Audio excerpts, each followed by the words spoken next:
অসম শিল্পী কানন কেন্দ্ৰীয় সমিতিৰ উদ্যোগত নগাঁও নেহেৰুবালিত অহাকালিৰ পৰা দুদিনীয়া কাৰ্যসূচীৰে অনুষ্ঠিত হ'বলগা কেন্দ্ৰীয় ৰাস মহোৎসৱ আৰু দিহানাম প্ৰতিযোগিতাত ৰহা বিষ্ণুজ্যোতি নাট্যগোষ্ঠীৰ কণ শিশু শিল্পীসকলে মই জুবিন গাৰ্গ হম নাট মঞ্চস্থৰ বাবে নিমন্ত্ৰণ লাভ কৰিছে। সেয়ে আজি ফুলগুৰি নিবাসী তথা নাট্যকাৰ বিপুল কলিতাৰ দ্বাৰা ৰচিত তথা ইন্দ্ৰমোহন দাসৰ পৰিচালনাত মঞ্চস্থ হ'বলগা মই জুবিন গাৰ্গ হম নাটকৰ আজি চূড়ান্ত আখৰত ব্যস্ত হৈ পৰে কণ শিশুসকল। ৰহাৰ পৰা নৱজ্যোতি বৰুৱাৰ ৰিপৰ্ট।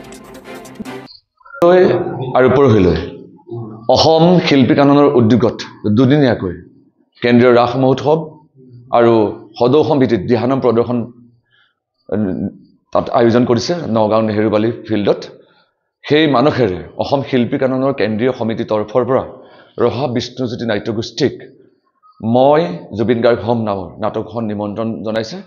আমাৰ বিষ্ণুজ্যোতি নাট্যগোষ্ঠীয়ে আজি শেষ আখৰা আমাৰ ইয়াত ৰহাতে আজি আৰম্ভ কৰিছে আৰু তেওঁলোকে নাটকখন সৰ্বাংগ সুন্দৰ হ'বৰ কাৰণে আপোনালোকে ভগৱানৰ ওচৰত আপোনালোকে প্ৰাৰ্থনা জনাব। আমিও আশা কৰিছোঁ ভাল হ'ব বুলি আৰু আমি ভগৱানৰ ওচৰত সেৱা জনাইছোঁ নাটকখন সৰ্বাংগ সুন্দৰ হওক, ৰহালৈ যাতে এওঁলোকে গৌৰৱ কঢ়িয়াব পাৰে।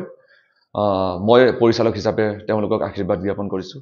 ৰহাবাসীৰ ৰাইজেও আশীৰ্বাদ কৰিব, অসমবাসীৰ ৰাইজেও আশীৰ্বাদ জ্ঞাপন কৰিব। এওঁলোকৰ মাজৰ পৰা যাতে ভাল ভাল প্ৰতিষ্ঠিত অভিনেতা অভিনেত্ৰী জন্ম হওক, ময়ো আশীৰ্বাদ কৰিছোঁ, আপোনালোকে আশীৰ্বাদ কৰিব।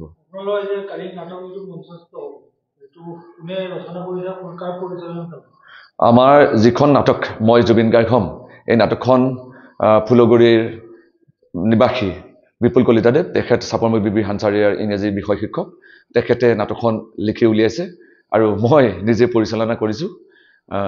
আপোনালোকৰ জ্ঞাতে জনালোঁ এখন জুবিন গাৰ্গৰ বাস্তৱধৰ্মী, জুবিন গাৰ্গৰ ওপৰত লিখা বাস্তৱধৰ্মী সময় উপযোগী মৌলিক নাটক।